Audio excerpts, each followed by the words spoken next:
Durante la cena, mi mujer y mi cuñada discutieron. Mi madre abofeteó a mi esposa y la echó de la casa, gritándole que se largara. Sin dudarlo, hice las maletas y me la llevé de allí. Al día siguiente, mi madre me llamó 66 veces, presa del pánico. Esa noche, llevé a mi mujer de vuelta a casa de mis padres a cenar, pero las cosas ya nunca volverían a ser como antes.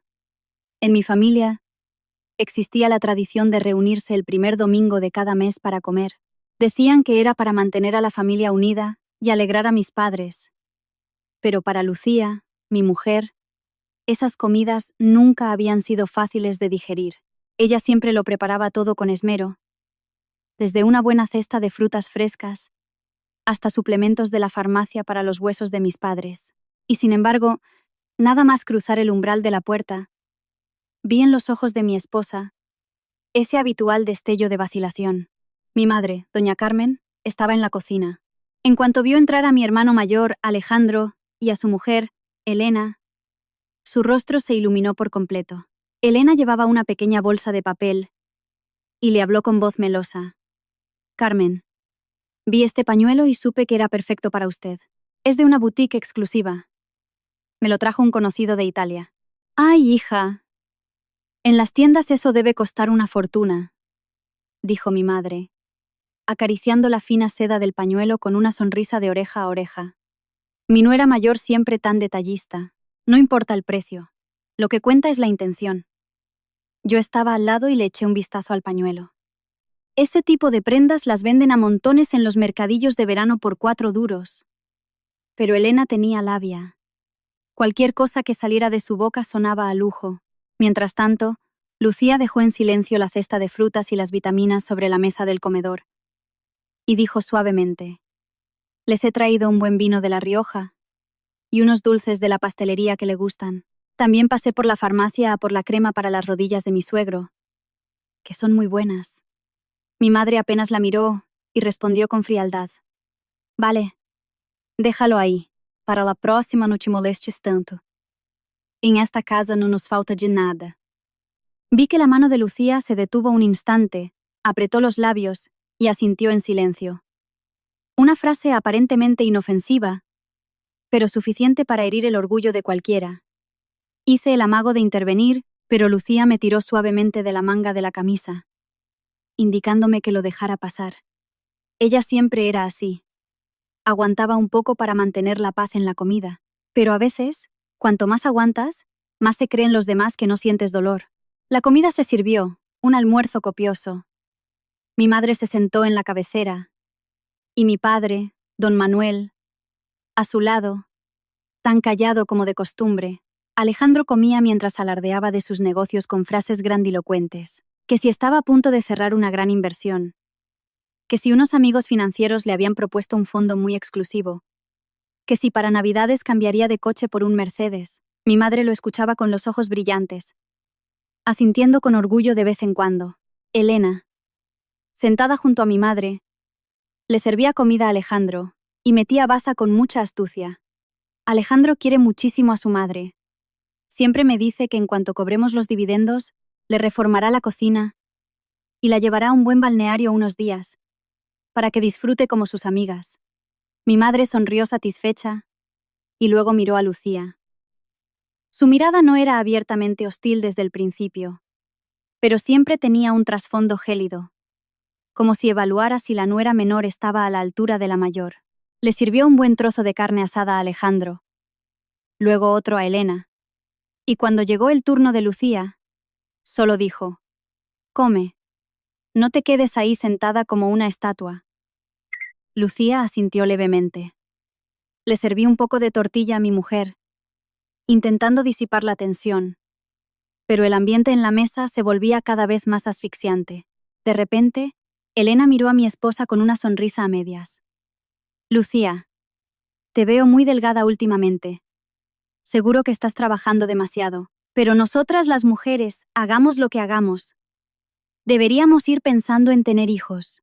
Lleváis casi 3 años casados, ¿no? La mano de Lucía, que sostenía el tenedor, se quedó paralizada. Levanté la vista hacia Elena, pero ella mantenía una expresión serena, como si acabara de hacer un comentario inocente. Mi madre, al oír eso, suspiró de inmediato. Tu cuñada tiene razón. En otras familias, al año de casarse, ya hay nietos correteando. Pero en esta casa seguimos esperando. Ya soy mayor. A saber si llegaré a sostener en brazos a un nieto vuestro. Lucía intentó mantener un tono sereno. Sí, Carlos y yo lo estamos planeando. Fuimos a hacernos unos chequeos médicos. El doctor nos dijo que cuidáramos la salud y que no nos estresáramos demasiado. Elena soltó una risita. Los médicos siempre dicen eso. Pero si una mujer se centra tanto en el trabajo y en el dinero, a veces pierde la bendición de ser madre. Cariño, empecé a sentir que me hervía la sangre. Elena, es un tema personal de nuestro matrimonio. No tienes por qué ser tan dura. Ella levantó las manos de inmediato. Uy, Carlos, ¿qué a la defensiva te pones? Lo digo porque os quiero. Además, Lucía debería saber que ser una buena esposa no es solo traer un sueldo a casa. También hay que saber dar hijos y cuidar a la familia de tu marido. Mi madre dejó los cubiertos, con voz más grave. Exacto. Te digo una cosa. Una casa sin nietos es una casa triste. Tu cuñada tiene razón. Tanto trabajar y os estáis perdiendo lo más importante de formar una familia. Lucía agachó la cabeza. Vi que tenía los ojos enrojecidos, pero se contuvo. Fue entonces cuando Elena soltó una frase aparentemente ligera, pero envenenada. ¿O acaso echas cuentas de más y temes que, si tienes un hijo, no te quede dinero para mandarle a tus padres? Toda la mesa se quedó en un silencio sepulcral. Esa frase no solo ofendía a Lucía, sino que insultaba a mis suegros. En todos estos años, Lucía no había tomado ni un céntimo de mi familia. Al contrario, ella y yo pagábamos puntualmente los medicamentos, los recibos de la luz y los regalos de mis padres, y el dinero que le enviaba a su propia familia salía de su propio esfuerzo, porque sus padres, ancianos y con pensiones bajas, no merecían ser objeto de burla. Lucía dejó los cubiertos lentamente. Por primera vez en muchos años, levantó la cabeza y miró fijamente a mi cuñada. Su voz temblaba, pero era clara. Si tienes algo que decirme, dímelo a la cara, pero no utilices el tema de los hijos ni a mi familia para burlarte de mí. Si me callo, no es porque no tenga razón, sino porque intento mantener un poco de respeto en esta mesa. El rostro de Elena cambió de color. Mi madre se quedó de piedra y su mirada se oscureció. Supe que, con esa sola frase, la tormenta en esta casa acababa de desatarse oficialmente. Tras las palabras de Lucía, parecía que a la habitación le hubieran robado todo el calor. El reloj de pared marcaba los segundos, y el sonido de los platos cesó por completo. Elena se quedó paralizada unos instantes. Y luego, con gran rapidez, se llevó una mano a la comisura del ojo, aunque no derramó ni una lágrima. Con voz entrecortada, lo suficientemente baja para parecer herida, pero lo bastante alta para que nadie se perdiera una sílaba, dijo. Solo quería darte un buen consejo para que mejoraras. Suegra, como cuñada mayor, si veo algo que no está bien, lo digo, y ella me trata como a un enemigo, como si quisiera hacerle daño. Siempre había sentido debilidad por Elena de una manera muy extraña. Con tal de que mi cuñada le sonriera, la adulara, le comprara de vez en cuando un chal, una blusa o unos dulces baratos asegurando que eran artículos de lujo, mi madre creía ciegamente en su devoción filial. En cambio, que Lucía se ocupara en silencio de los recibos, las facturas médicas y los regalos decentes, lo daba por sentado. Mi madre golpeó la mesa con las manos y miró directamente a mi esposa. Lucía, ¿cómo te atreves a hablar así? Si tu cuñada te da un consejo, debes aceptarlo. Eres la menor, y a la primera de cambio te pones a la defensiva. ¿Quieres que la gente diga que en esta casa no sabemos educar a las nueras? No pude contenerme más. Mamá, Elena ha empezado. Ha tocado el tema de los niños y ha metido a la familia de Lucía de por medio. Lucía solo se está defendiendo. Mi madre se giró hacia mí, con una mirada llena de ira y decepción, como si yo hubiera cometido un pecado capital. Ah, ¿ahora tu madre no puede decir ni una palabra? Te has casado y te has olvidado de tu madre y de tu hermano. Aún no estoy muerta y ya defiendes a tu mujer a capa y espada. Cuando yo no esté, dejarás que ella controle toda tu vida. Esa frase me dolió en el alma.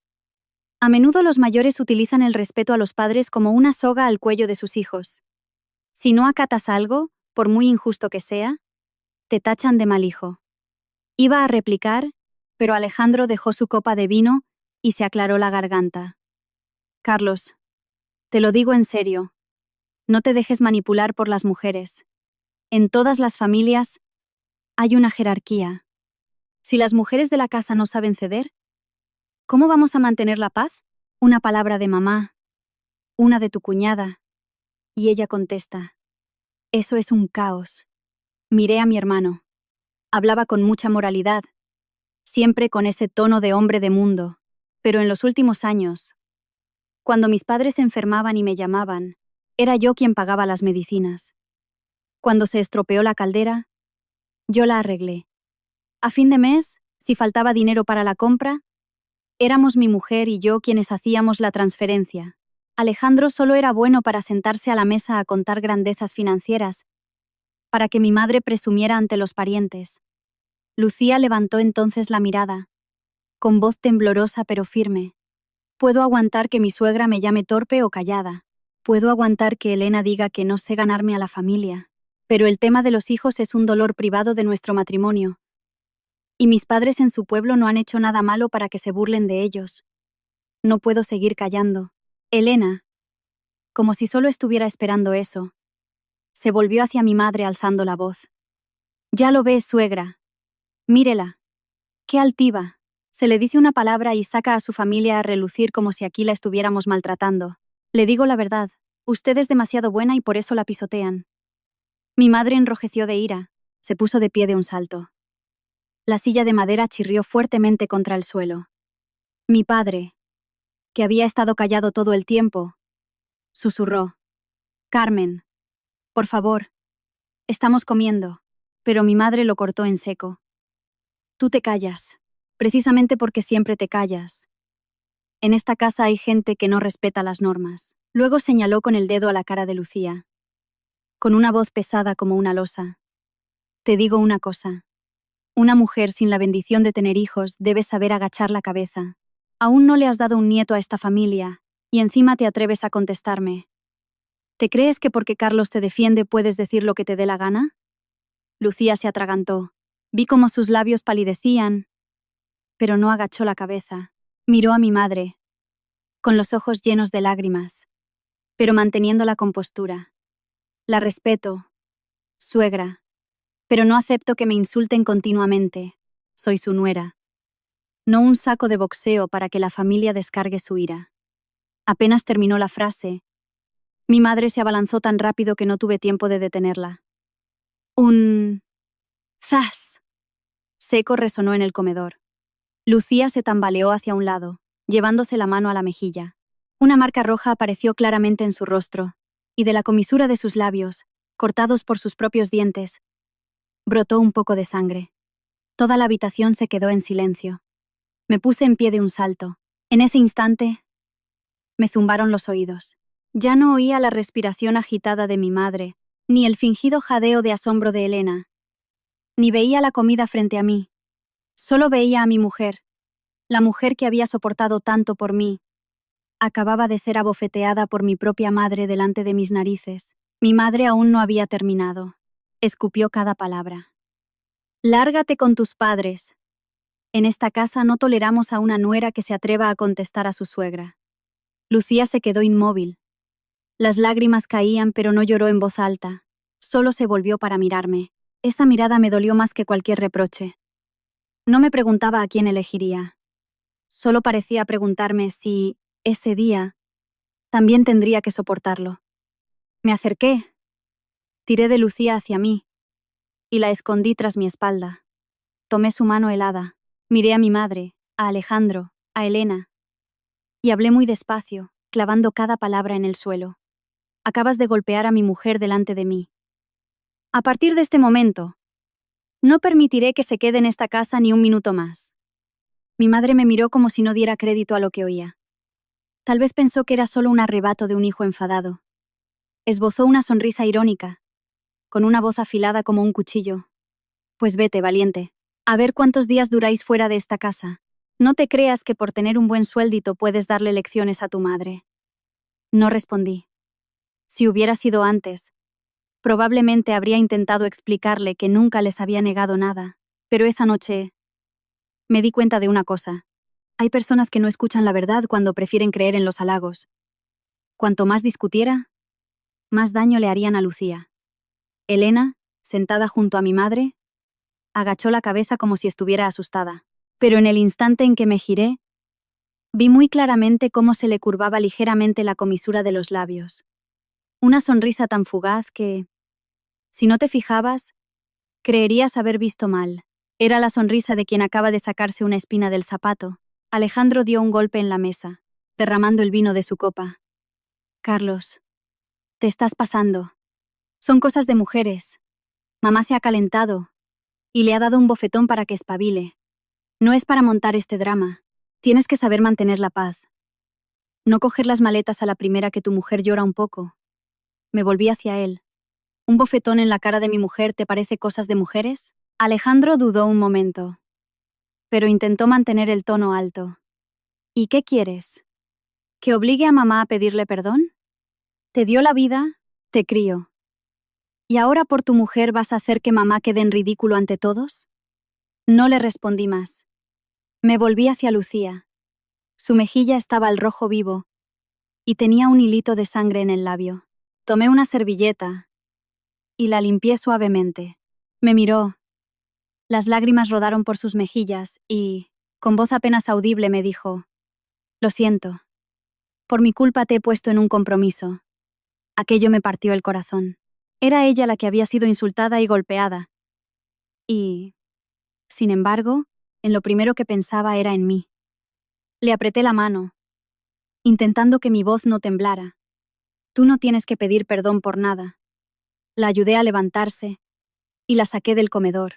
A mis espaldas, mi madre seguía gritando. Decía que yo era un mal hijo, que mi mujer me había lavado el cerebro, que un hombre que se deja llevar de las narices por una mujer nunca levanta cabeza.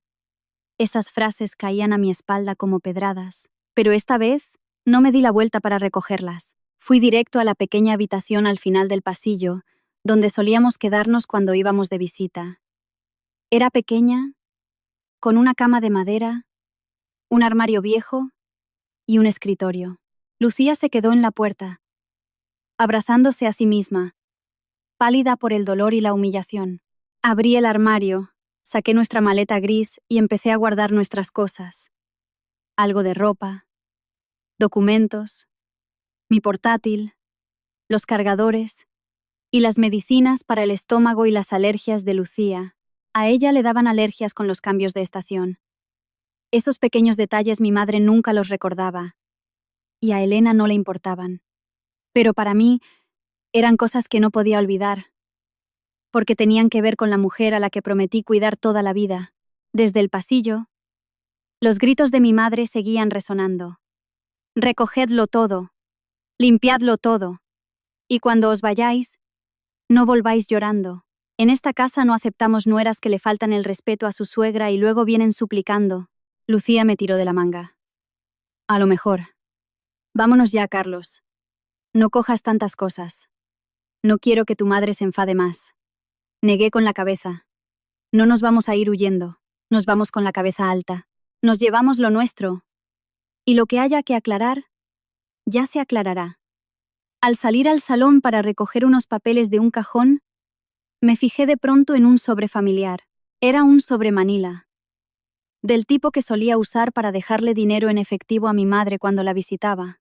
En la esquina aún estaba mi letra con la fecha, pero en el centro, alguien había escrito con un rotulador rojo: «Dinero de Elena para el purificador de agua de mamá». Me quedé helado. Un nudo se formó en mi garganta. El mes anterior, yo mismo le había dado ese dinero a mi madre, diciéndole que si quería cambiar el purificador de la cocina, que comprara uno bueno, que no escatimara. Y ahora resulta que ese dinero era el mérito de Elena. Miré hacia el comedor, donde ella seguía sentada junto a mi madre como la nuera perfecta, y sentí un escalofrío. Muchos recuerdos me asaltaron de golpe. Las veces que envié dinero para reformar la cocina y mi madre les contaba a los tíos que lo había pagado Alejandro. Las vitaminas que compraba Lucía y mi madre decía que Elena se preocupaba por ella. Las citas médicas para mi padre que Lucía organizaba en silencio. Y mi madre atribuía a la eficiencia de su nuera mayor. Tal vez durante todo este tiempo no solo nos habían menospreciado, tal vez alguien había estado robándose el crédito de todo lo que hacíamos. Saqué el móvil disimuladamente y le hice una foto al sobre. Lucía me vio y sus ojos mostraron sorpresa, pero le hice un gesto para que guardara silencio. No era el momento de sacar los trapos sucios. Cuando alguien está ciego por el favoritismo, dar explicaciones es como hablarle a la pared. Mientras arrastraba la maleta por el pasillo, vi a mi padre de pie. Don Manuel llevaba su viejo jersey, con las manos cruzadas a la espalda y una mirada pesada. No me reprochó nada, ni defendió a mi madre. Ese silencio me entristeció más que cualquier bronca. Miró a Lucía y luego a mí, con voz ronca. Carlos, llévate a tu mujer. Lo que haya que hablar, lo hablaremos mañana. Miré a mi padre un largo rato. En esa frase había mucho más que un consejo. Mi padre sabía que algo en esa casa estaba podrido, sabía del favoritismo tóxico de mi madre, sabía de las injusticias hacia Lucía. Pero, como siempre, prefería callar para evitar tormentas. Lástima que, si esquivas las olas eternamente, al final acaban arrastrando la casa entera. Asentí y llevé la maleta hacia la puerta. Lucía caminaba a mi lado, con pasos ligeros pero pesados como el plomo. A mi espalda, mi madre seguía chillando. Si te vas, no vuelvas a asomar la cara.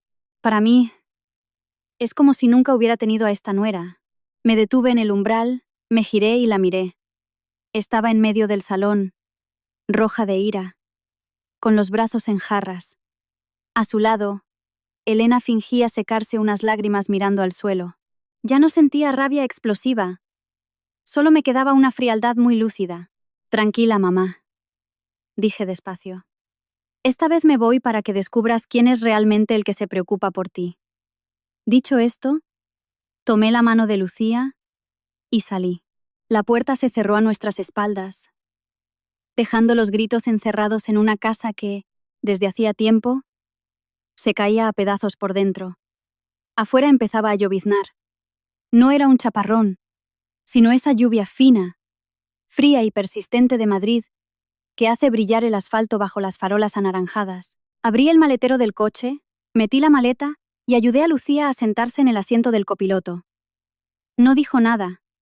Solo se subió el cuello del abrigo, con una mano sobre la mejilla abofeteada. El trayecto desde casa de mis padres hasta nuestro pequeño piso alquilado no era largo, pero aquella noche se me hizo eterno. Conduje más despacio de lo normal, no por la lluvia, sino porque notaba que mi mujer temblaba a intervalos. No sabía si por el frío, por el dolor físico o por todo el sufrimiento que había tenido que tragarse. No la llevé a casa de mis suegros. Si sus padres la hubieran visto con el labio partido, la situación habría estallado en esa misma madrugada. Mi suegro adoraba a su hija. Seguramente habría cogido el coche esa misma noche para pedir explicaciones, y yo quería evitar más choques innecesarios. Primero quería poner a mi mujer a salvo. Nuestro piso era modesto. Lo llevábamos alquilando algo más de un año. Solo un salón, un dormitorio y una cocina diminuta. Pero allí Lucía podía respirar tranquila. Allí no estaban las miradas escrutadoras de doña Carmen, ni las pullas endulzadas de Elena, ni los alardes vacíos de Alejandro. Al entrar, encendí la luz, dejé la maleta y fui directo a la cocina a envolver unos cubitos de hielo en un paño limpio. Lucía estaba sentada en el borde del sofá, con el pelo un poco alborotado por la lluvia y el pómulo izquierdo ya amoratado. Me senté frente a ella y le apliqué suavemente el paño frío. Se estremeció levemente. ¿Te duele mucho, cariño?, le pregunté. Ella negó con la cabeza, pero las lágrimas empezaron a caer. No lloraba a gritos, solo dejaba que el llanto le resbalara por la barbilla. Cada gota caía en silencio, como si llevara demasiado tiempo aguantando. Aparté el paño y le sequé las lágrimas. Ella me agarró la mano y, con voz entrecortada, dijo: «Puedo soportar que tu madre no me quiera. Puedo aguantar las críticas de Elena, pero lo que más me aterra es que por mi culpa te quedes en medio. No quiero que te tachen de mal hijo». Escuchar aquello fue un mazazo. Había sido agredida y expulsada de la casa. Y aún así, su mayor preocupación era yo. La abracé fuerte, hablando pausadamente. Yo no he elegido abandonar a mi madre. He elegido no permitir que a la injusticia se le llame respeto. Si hoy me quedo callado, mañana te volverá a pegar. Y Elena te insultará 10 veces más. Y yo me convertiría en el tipo de marido que se cruza de brazos viendo cómo humillan a su mujer. Lucía se aferró a mí. Y esta vez rompió a llorar de verdad. Un llanto bajito, pero desgarrador. La dejé desahogarse. Luego le preparé una infusión caliente. Y le limpié el pequeño corte del labio con un poco de antiséptico. Estaba tan agotada que se quedó dormida apoyada en el sofá. Le puse una manta por encima y le acomodé un cojín. La casa volvió a quedar en silencio, solo roto por el repiqueteo de la lluvia en el cristal del balcón. Me senté en la mesa del comedor y encendí el móvil. En mi cabeza no dejaba de dar vueltas el sobre con la inscripción: dinero de Elena para el purificador. Un detalle minúsculo, pero como una espina clavada en la garganta. Abrí la app del banco y revisé el historial de transferencias de los últimos 2 años. Cada envío aparecía claramente. Todos los meses le mandaba dinero a mi madre. 200 euros. 300 euros. El mes que a mi padre le dolió la pierna, le envié 800 más para unos especialistas privados. En Navidades y Reyes, Lucía siempre me recordaba que mandara un extra para las compras de las fiestas. Si lo sumabas todo, era una cantidad nada desdeñable. Y sin embargo, en las reuniones familiares, mi madre siempre decía que Alejandro y Elena la mantenían, mientras nosotros vivíamos solo para nosotros. Pensaba que mi madre chocheaba, que lo decía para proteger a su primogénito, pero viendo las cifras y recordando el robo del sobre, empecé a intuir que había algo mucho más oscuro. Hice capturas de pantalla de las transferencias y las guardé en una carpeta. Justo en ese momento, el móvil vibró.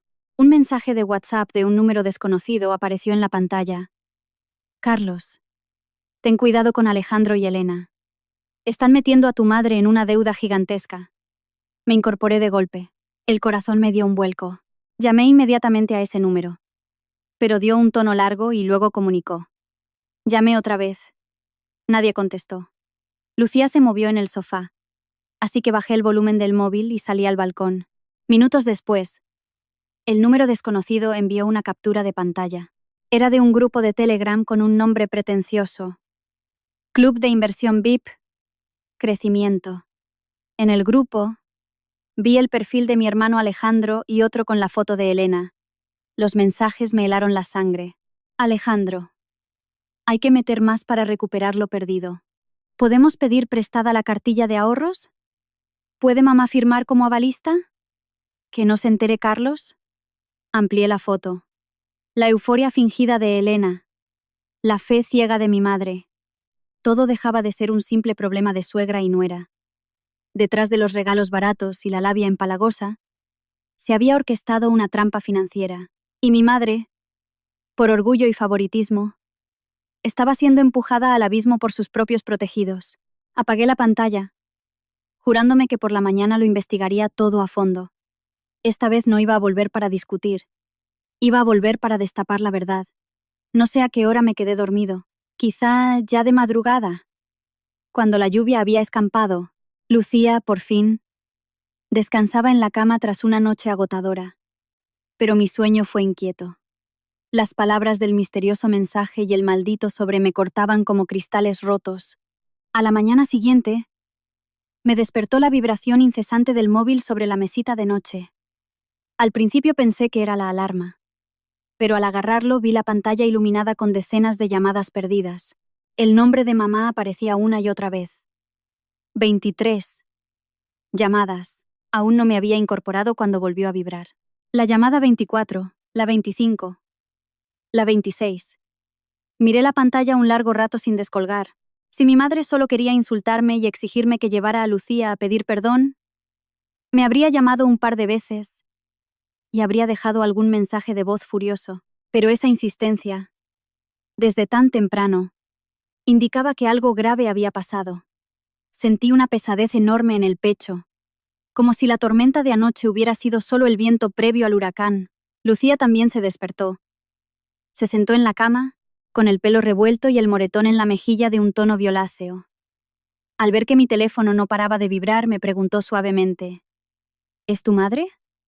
¿Ha pasado algo? Niego con la cabeza. Aún no lo sé. Hey, cuando el contador de llamadas perdidas llegó a 50, respiré hondo. No quería responder llevado por la emoción. Puse el móvil en la mesa, activé el altavoz para que Lucía pudiera oír, y devolví la llamada. Al primer tono, descolgaron. Pero la voz de mi madre no era la voz autoritaria y cortante que había expulsado a mi mujer la noche anterior. Sonaba rota, ronca y desesperada, ahogada en llanto. Carlos, hijo, ven rápido. Nos han estafado. Me voy a morir. Cerré los ojos un segundo e intenté sonar calmado. Explícate, mamá. ¿Qué estafa? Mi madre sollozaba ruidosamente. De fondo, oía gritos. A mi padre alzando la voz a alguien.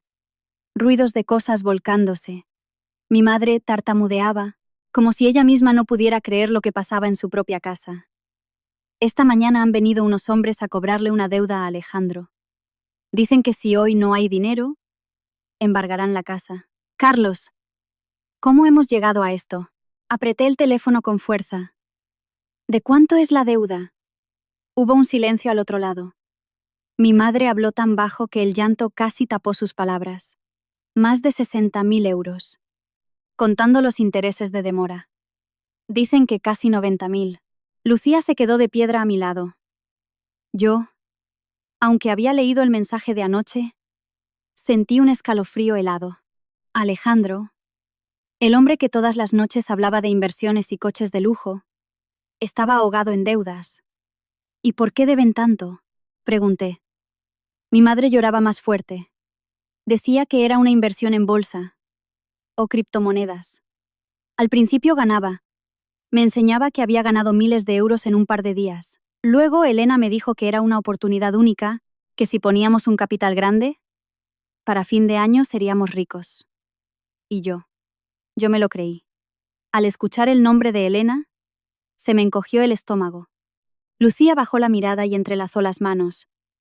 No dijo nada, pero sus ojos se habían enfriado. Mi madre siguió contando entre sollozos. Resultó que durante meses, Elena, con la excusa de comprar vitaminas, cambiar filtros de agua o arreglar electrodomésticos, le iba sacando dinero a mi madre, en efectivo o sacado de su cartilla de ahorros. Le decía dulcemente que era para tener la casa bonita y perfecta para cuando tuvieran un nieto. Y mi madre se lo creyó, cegada por su labia. Por si fuera poco, Alejandro y Elena habían convencido a mi madre para firmar unos documentos como avalista. Le dijeron que era un mero trámite para verificar el patrimonio y pedir un préstamo a corto plazo, que cuando las acciones subieran, devolverían el crédito y se quedarían con las ganancias. Mi madre, mayor y sin entender de finanzas, firmó al ver los seguros que sonaban. Ahora, los prestamistas estaban en la puerta amenazando con ejecutar la hipoteca sobre la casa que estaba a nombre de mis padres. Mi madre lloraba a lágrima viva. Pensé que me querían de verdad. Elena me prometió que me llevaría de balneario, que me compraría joyas y que me daría un nieto precioso. Me dijo que Lucía era una sosa y que no sabía cuidar de la familia. Pero que ella sí. ¡Qué estúpida he sido, hijo! Miré a Lucía. Seguía quieta, pálida, con la mejilla hinchada y la herida del labio. La mujer a la que habían expulsado como a un perro anoche, ahora tenía que oír cómo mi madre confesaba haber sido engañada por las mismas mentiras usadas para humillarla. Guardé silencio un momento y dije lentamente: anoche abofeteaste a mi mujer y la echaste a la calle. Hoy me llamas para que salve la casa. ¿No te parece irónico, mamá? El otro lado del teléfono enmudeció. Y entonces, mi madre rompió a llorar a mares. No era el lloro chantajista de siempre. Era el llanto de alguien a quien la realidad le acaba de dar una bofetada. Me equivoqué, Carlos. Me equivoqué con Lucía. ¿Puedes dejarme hablar con ella? Se lo ruego. Le pido perdón. Lucía me miró. En sus ojos había dolor, pero ni rastro de regocijo malicioso. Yo conocía a mi mujer. Podía estar profundamente herida, pero no era de las que disfruta viendo a los demás arrodillarse. No le pasé el teléfono. Solo le dije a mi madre, ahora no es el momento de llorar y pedir perdón. Iré. Pero no voy a escuchar lamentos, ni a pagar las deudas de nadie. Voy para dejar claro quién ha convertido a esta familia en su presa. Mi madre balbuceó mi nombre varias veces. Colgué y fui a coger la chaqueta. Lucía se levantó despacio de la cama. Me volví hacia ella. No hace falta que vengas si no estás lista. Guardó silencio unos segundos y negó con la cabeza. Iré contigo. No porque ya no me duela, sino porque quiero saber qué artes usaron para que tu madre me odiara tanto. La miré, sintiendo un inmenso respeto y ternura.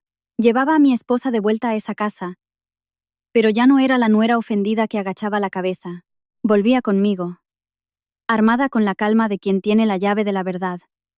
Cerré la puerta del piso y miré a Lucía una vez más. Con su pelo recogido en la nuca y el rostro algo pálido por la falta de sueño, le dije, esta vez no tienes que pedir disculpas a nadie. Vamos a mirar la verdad de frente.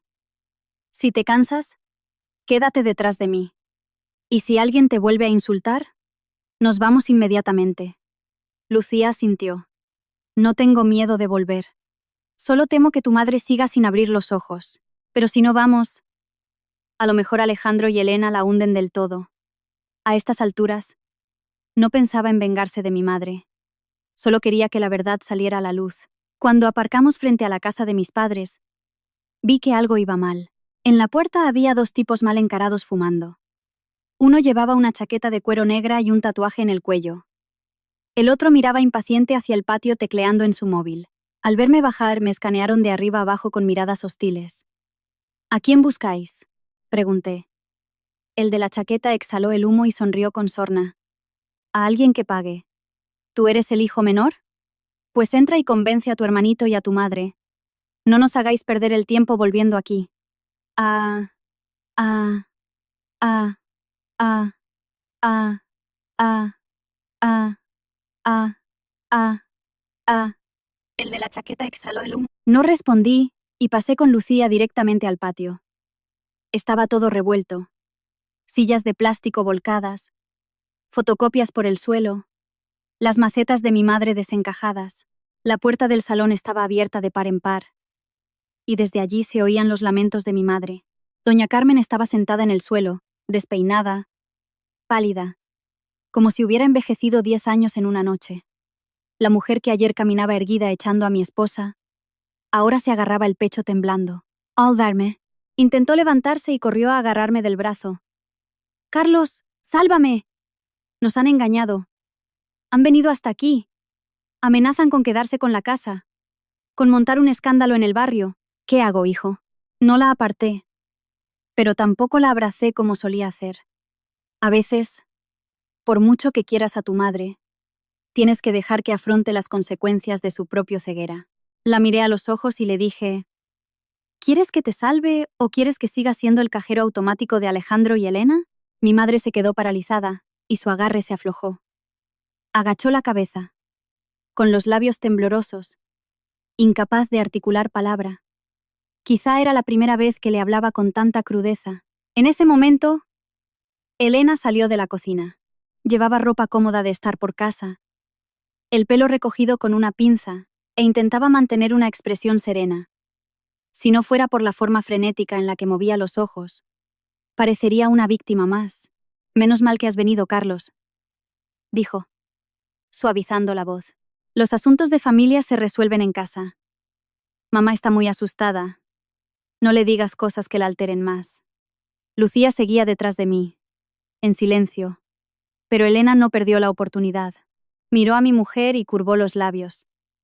«Ah, la cuñadita. Ayer te vas llorando y hoy vienes a ver el espectáculo. La casa ya está bastante revolucionada. No eches más leña al fuego». Me giré bruscamente. El salón quedó en silencio absoluto. Miré a Elena, con voz baja pero rotunda. Dile una sola palabra más a mi mujer, y me doy la vuelta ahora mismo. Si la casa se hunde o flota, te las arreglas tú sola. Elena se quedó de piedra.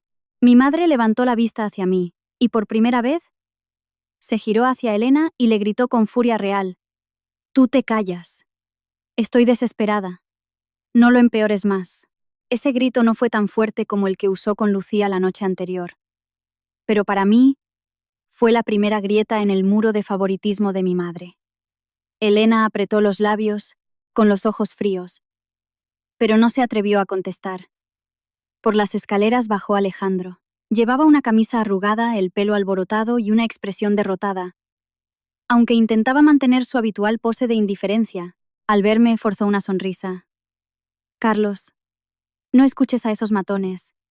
Es solo una inversión que se ha quedado atascada temporalmente.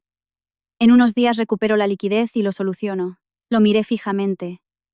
Si lo puedes solucionar, ¿por qué están esos cobradores en la puerta desde por la mañana?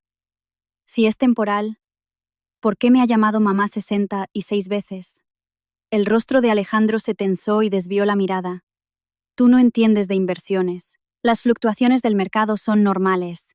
Puse el móvil sobre la mesa, abriendo las fotos de los mensajes que recibí la noche anterior. No necesito entender el mercado.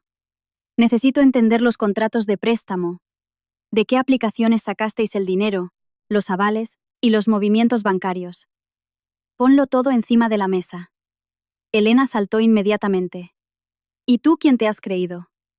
¿La policía interrogándonos? Bastante humillante es todo esto como para que vengas tú a hacer sangre. La miré a ella y luego a mi hermano, que estaba lívido. Esta vez, yo no era el hermano menor que agachaba la cabeza. Solo los que ocultan algo temen a los papeles, respondí. Alejandro agachó la cabeza. Elena apretó los puños. Supe que la fachada de lujo que habían construido se estaba cayendo a pedazos. Llamé a mi amigo Javier, un asesor financiero que ayudaba a autónomos y pequeños negocios. Llegó en menos de media hora. Al entrar, echó un vistazo a los papeles desordenados y a las caras de todos. Fue directo al grano. ¿Quién tiene los móviles? ¿Quién tiene los contratos? ¿Y quién las cuentas bancarias? Si no veo el flujo de dinero, no hay nada que salvar.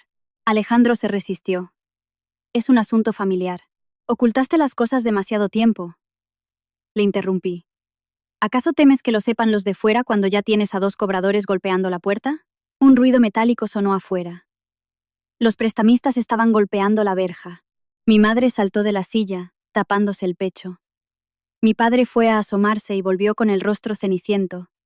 Esa amenaza acabó con la poca dignidad que le quedaba a mi hermano. Puso el móvil sobre la mesa con las manos temblorosas. Javier revisó las aplicaciones, los grupos de Telegram, y su rostro se tornó grave. En el teléfono de Alejandro había decenas de grupos de señales cripto VIP y inversiones de alto rendimiento, todos con mensajes que fomentaban la ludopatía financiera. Invierte para recuperar. Oportunidad única.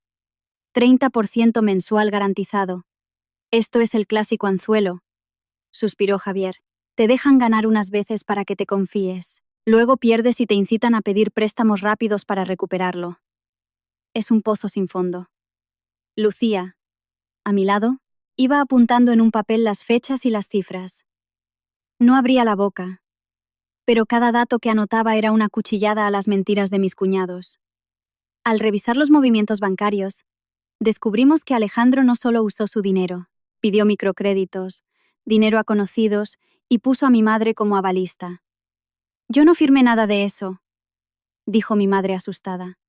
Solo firmé unos papeles que Elena me trajo para una verificación de patrimonio. Elena intervino. Suegra, no me culpe a mí. Yo le di los papeles. Usted aceptó firmar. Yo no la obligué. La encaré. ¿Le explicaste bien que estaba firmando un aval? Elena titubeó, pero respondió tajante. Es mayor, pero está lúcida. Mi madre la miró con los ojos llorosos. Por primera vez, ya no había fe ciega, sino pura sospecha. Elena, Me dijiste que era para bajar los intereses, que en unos días volvía el dinero. ¿Por qué dicen ahora que avalé un préstamo usurero? Elena apartó la vista. Yo solo repetía lo que me decía Alejandro. Antes de que pudiera seguir, Lucía puso su móvil sobre la mesa. En la pantalla estaban los historiales de transferencias mías a mi madre y la foto del sobre de anoche. Habló con dulzura pero con firmeza. Mamá, no saco esto para echarme flores. Pero si no se lo digo, seguirá creyendo que Elena se lo paga todo. El día que mi marido le mandó dinero para el purificador de agua, al día siguiente, Elena subió una foto diciendo que ella se lo había comprado. Las vitaminas. El pañuelo que dijo que era italiano era del mercadillo. Mamá, ella ha estado comprando su cariño con el dinero nuestro. Mi madre se quedó paralizada. Miró a Elena, con la voz rota. ¿Todo eso lo pagaron Carlos y Lucía? Elena se encogió de hombros, perdiendo la compostura. El dinero que entra en esta casa es de la familia. Yo tuve el detalle de elegir los regalos. Lo importante es que usted fuera feliz. ¿Tengo que hacer cuentas de todo? Aquel fue el golpe de gracia para mi madre. Retrocedió un paso, temblando. La mujer a la que creía su nuera ideal solo había usado el dinero de otros para comprarse su favor. En ese momento, alguien tiró con fuerza un fajo de folios por encima de la valla, que cayeron desparramados frente a la puerta del salón. Mi padre los recogió y palideció. Eran fotocopias de un contrato de préstamo con la firma de mi madre, la huella dactilar de Alejandro y una tabla de intereses draconianos. El total ascendía a casi 90.000 euros. Mi madre cayó desplomada en la silla, incapaz de sostenerse. Mi padre, que había callado toda su vida, miró a Alejandro y con voz ronca sentenció. Has matado a tu madre, Alejandro. No te has arruinado por perder dinero. Te has arruinado por querer aparentar. El silencio en el salón era asfixiante. Alejandro tenía la cabeza gacha. Y Elena, por primera vez, había perdido su sonrisa de suficiencia, aunque sus ojos buscaban una salida. Sabía que la tormenta no había hecho más que empezar. Elena fue la primera en reponerse. Inspiró hondo y dijo, con voz ya nada dulce. Seamos claros. Alejandro pidió los préstamos y mamá firmó. Como buena esposa, apoyé a mi marido. No me miréis como si yo tuviera la culpa de todo. Alejandro levantó la vista de golpe. Elena, tú me decías que pidiera más. Tú insististe en que mamá sacara el dinero. Me prometiste que lo recuperaríamos. Ella lo fulminó con la mirada. Eres un hombre adulto. Fuiste tú quien firmó. ¿Acaso te obligué con una pistola? No pierdas el dinero y luego le eches las culpas a tu mujer. Alejandro se quedó mudo, como si le hubieran abofeteado. La mujer que le había jaleado en sus delirios de grandeza ahora se lavaba las manos. Elena no se detuvo ahí. Se giró hacia Lucía con furia. ¿Y tú? Mosquita muerta. Sé que me odias. Como mamá me quería más, te carcomía la envidia. Y ahora sacas unas transferencias de pacotilla para hundirme. Eres muy retorcida. Lucía, tranquila, con el moratón aún visible, le contestó. Yo no necesito inventarme nada. La que se inventa que un pañuelo de mercadillo es de seda italiana eres tú. Usas el dinero ajeno para comprar el favor de tu suegra y ahora dices que yo te quiero hundir. La respuesta fue tan contundente que el salón enmudeció. Elena intentó otra táctica. Se llevó una mano al estómago y se dejó caer en la silla, fingiendo dolor. Me estáis machacando. Todos contra una. Yo también lo he pasado mal. Mi madre hizo el amago instintivo de ir a ayudarla. Pero mi padre alzó la voz. Como vuelvas a fiarte de esta mujer, perdemos la casa de verdad. Mi madre detuvo su mano en el aire y retrocedió, con lágrimas en los ojos, comprendiendo al fin que había estado criando cuervos. Saqué un fajo de folios blancos y los puse sobre la mesa. Se acabaron los teatros. Escribid aquí quién pidió qué, a quién se lo pidió y dónde está el dinero. Haremos un registro interno y luego veremos a quién se acude. ¿Te crees el juez de instrucción? Escupió Elena. ¿Vas a arrinconarnos para que nos hundamos? El rincón os lo habéis buscado solos, le repliqué, mientras Alejandro, temblando, cogía el bolígrafo. Lucía me rozó el brazo. Seguí su mirada. Elena estaba tecleando frenéticamente en su móvil por debajo de la mesa. En la pantalla alcancé a leer un mensaje rápido. ¿Ya tienes la escritura de la casa? Me acerqué rápido. Elena apartó el móvil, lívida. ¿Dónde está la escritura de la casa? Exigí. Todos se quedaron paralizados. Mi madre levantó la cabeza, aterrada. Mi padre se levantó de un salto. ¡La escritura, Carmen!, gritó. Mi madre balbuceaba. Ayer Elena me la pidió para hacerle unas fotos y enviarlas para reducir los intereses. Dijo que la dejaría de nuevo en el cajón. Fui corriendo al mueble del salón donde mis padres guardaban los papeles importantes. El cajón estaba vacío. La carpeta marrón de la escritura no estaba. Volví al salón. Elena ya no fingía dolores. Miraba hacia la puerta, calculando la huida. ¿Dónde está?, le exigió mi padre. No sé. La fotografié y la dejé por ahí. Balbuceó, poniéndose en pie e intentando salir. Pero Lucía fue más rápida y se interpuso en la puerta. Sin levantar la voz, pero firme como una roca, dijo: puedes irte a donde quieras. Pero la escritura se queda aquí. Elena rechinó los dientes. Aparta de mi camino. Te crees muy fuerte porque te defiende tu maridito. Esto no es asunto tuyo. Iba a acercarme cuando mi madre se levantó. Caminando a duras penas, se interpuso entre Lucía y Elena, escudando a mi esposa. Temblaba, pero su voz sonó implacable. Si le tocas un pelo a Lucía, tendrás que pasar por encima de mi cadáver. Aquella frase retumbó. Elena se quedó atónita. Mi madre, llorando, le soltó a la cara. He sido una idiota creyendo en tus palabras empalagosas. Abofeteé a mi nuera buena por proteger a la víbora que nos estaba robando. Estaré vieja, pero no ciega. Lucía dejó caer un par de lágrimas. Sabía que esas disculpas no borraban el golpe de la noche anterior. Pero al menos mi madre estaba asumiendo su error. Alejandro se dejó caer al suelo, llevándose las manos a la cabeza. Confesó que, cegado por las supuestas inversiones, Elena le había convencido de empeñar la casa en secreto. Pensaba que daría el pelotazo. Elena dijo que había que arriesgar. Lloraba mi hermano, despojado de toda su arrogancia. Que, Elena, dime la verdad. ¿Les has dado la escritura? No me eches la culpa a mí, le chilló ella. Sin mí serías un don nadie que solo sabe fardar. Yo solo te ayudaba a mantener tus apariencias. Lucía sugirió entonces revisar las cámaras de la copistería de la esquina, a donde Elena había ido la mañana anterior a fotocopiar los papeles. Fui allí corriendo con mi padre. El dueño, conocido del barrio, nos enseñó las grabaciones. Vimos claramente a Elena entregándole la carpeta marrón a uno de los matones, que luego supimos que se llamaba Héctor. Lo grabé todo con el móvil. Al volver y mostrarles el vídeo, Elena enmudeció. Mi madre, devastada, se arrodilló ante Lucía. Perdóname, hija. Solo te pido que no dejes que esta familia se hunda por mi culpa. Lucía la ayudó a levantarse. Con dignidad. No la voy a ayudar porque ya no esté enfadada. Sigo estándolo. Pero la ayudaré porque, si los malos ganan, esta familia no tendrá retorno. Habíamos llamado a un abogado amigo mío, Diego. Nos dijo que denunciáramos inmediatamente la apropiación indebida de la escritura y el posible fraude o usura. Mientras preparábamos el escrito, el móvil de mi madre se llenó de notificaciones. Eran tíos y parientes del grupo de WhatsApp familiar.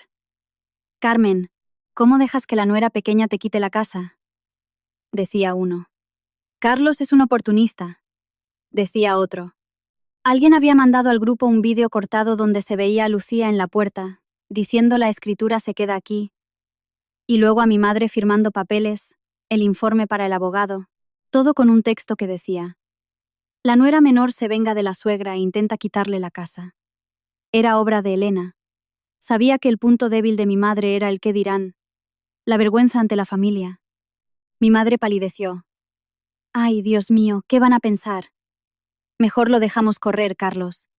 Lucía le puso la mano en el brazo suavemente. Mamá, si te callas, la mentira gana. No tienes que defenderme a mí. Solo contar la verdad. Aceptar tus errores y no cargar con culpas ajenas. Siguiendo el consejo de Lucía, Grabé una nota de voz de mi madre para el grupo familiar. Temblorosa. Confesó todo. Cómo se había equivocado con Lucía. Cómo Elena y Alejandro la habían engañado con inversiones falsas y cómo habían empeñado la escritura con usureros. Aportamos fotos de las cámaras y los documentos. En menos de 5 minutos, el grupo enmudeció. Luego, llegaron las disculpas y el apoyo de los tíos. Elena había perdido su último cartucho. Hablamos con Héctor, el prestamista, y le citamos en un bar de barrio. Fui con Lucía, mis padres y Alejandro. Lucía llevaba la grabadora del móvil encendida en el bolso. Además, Mateo, un conocido de Diego, estaba sentado en una mesa cercana haciéndose pasar por un cliente más. Para hacer de testigo, Héctor sacó una fotocopia de la escritura. 80.000 euros hoy. ¿O procedemos? Le exigí saber bajo qué mandato tenía la original, ya que no había poder notarial. En ese momento, Elena entró apresuradamente en la cafetería con gafas de sol, queriendo hacerse la víctima. Me estáis tendiendo una trampa. Me estáis humillando. Saqué mi móvil, puse el vídeo de la copistería en la mesa frente a ella y a Héctor. Si no sabías dónde estaba la escritura, ¿quién es la del vídeo? Elena tartamudeó y luego intentó desviar la culpa. Si no sabías dónde estaba la escritura, Lucía habló alto y claro. ¿Ayudabas a mi suegra? ¿Y por eso fuiste a escondidas con él? Héctor, viendo que las cosas se complicaban legalmente y que teníamos pruebas, se molestó. Yo no me meto en líos de familia. Me disteis los papeles voluntariamente. Gruñó. Le amenazamos con llevarle a juicio por usura y retención ilegal de documentos. Al ver que no éramos presa fácil, Héctor sacó la carpeta original de su chaqueta y la tiró sobre la mesa. Ahí la tenéis. Arreglaos vosotros. Pero las deudas a vuestro nombre se pagan. Mi padre agarró la escritura de inmediato. Elena, desesperada y furiosa, se abalanzó sobre el bolso de Lucía al darse cuenta de que la estaba grabando. La empujó contra el borde de la mesa, provocándole un feo rasguño en el brazo. Mi madre chilló y protegió a Lucía con su cuerpo. Mateo, el testigo, se levantó de la otra mesa al instante. Ni se te ocurra tocarla. Lo he visto todo, y puedo testificar. Elena, acorralada y humillada en un lugar público, miró a Alejandro. «Defiéndeme. Eres mi marido». Pero Alejandro, con los ojos rojos, por fin dio la cara. «Te equivocaste, Elena. Usaste el cariño de mamá. Mis miedos y mis estupideces para hundirnos. Has intentado robarnos la casa y ni siquiera te arrepientes». Ella le escupió una última mirada de desprecio. «Eres un fracasado. Sin mí no eres nadie». Agarró su bolso y huyó del bar. Más tarde, en comisaría, formalizamos todas las denuncias pertinentes. Alejandro llamó al banco para bloquear todas las cuentas conjuntas. Elena había intentado vaciarlas y vender la moto de mi hermano esa misma tarde, pero llegamos a tiempo de congelarlo todo. Los meses pasaron. La deuda que Alejandro contrajo seguía ahí, pero yo fui muy claro con él. Te ayudaré con los abogados y a reestructurarla, pero la vas a pagar tú. Tienes que aprender a caminar por ti mismo. Él aceptó. Vendió el Mercedes, recortó gastos y empezó a trabajar en el almacén de una fábrica de un amigo. El trabajo físico le quitó la soberbia de un plumazo. Se divorció de Elena, quien además tuvo que enfrentar las consecuencias legales de su fraude. Héctor y sus socios también fueron investigados por la policía por sus redes de usura. Mi madre cambió radicalmente. Dejó de presumir ante las vecinas y de juzgar por las apariencias. Un domingo por la tarde me llamó con voz tímida. «¿Carlos? Si a Lucía no le importa, venid a comer a casa. He preparado sopa de marisco y tortilla, como a ella le gusta». Cuando fuimos, la mesa era sencilla. Ya no había alardes ni presunciones. Mi madre le sirvió un buen tazón de sopa a Lucía. Mirándola a los ojos, le dijo: «La otra vez te eché de casa. Hoy te ruego que vuelvas. Si aún me das la oportunidad de ser tu familia». Lucía, con una media sonrisa, respondió con sinceridad: «Aún me duelen cosas, mamá Carmen, pero quiero que todos vivamos tranquilos. Si las cosas cambian de verdad, yo estaré aquí».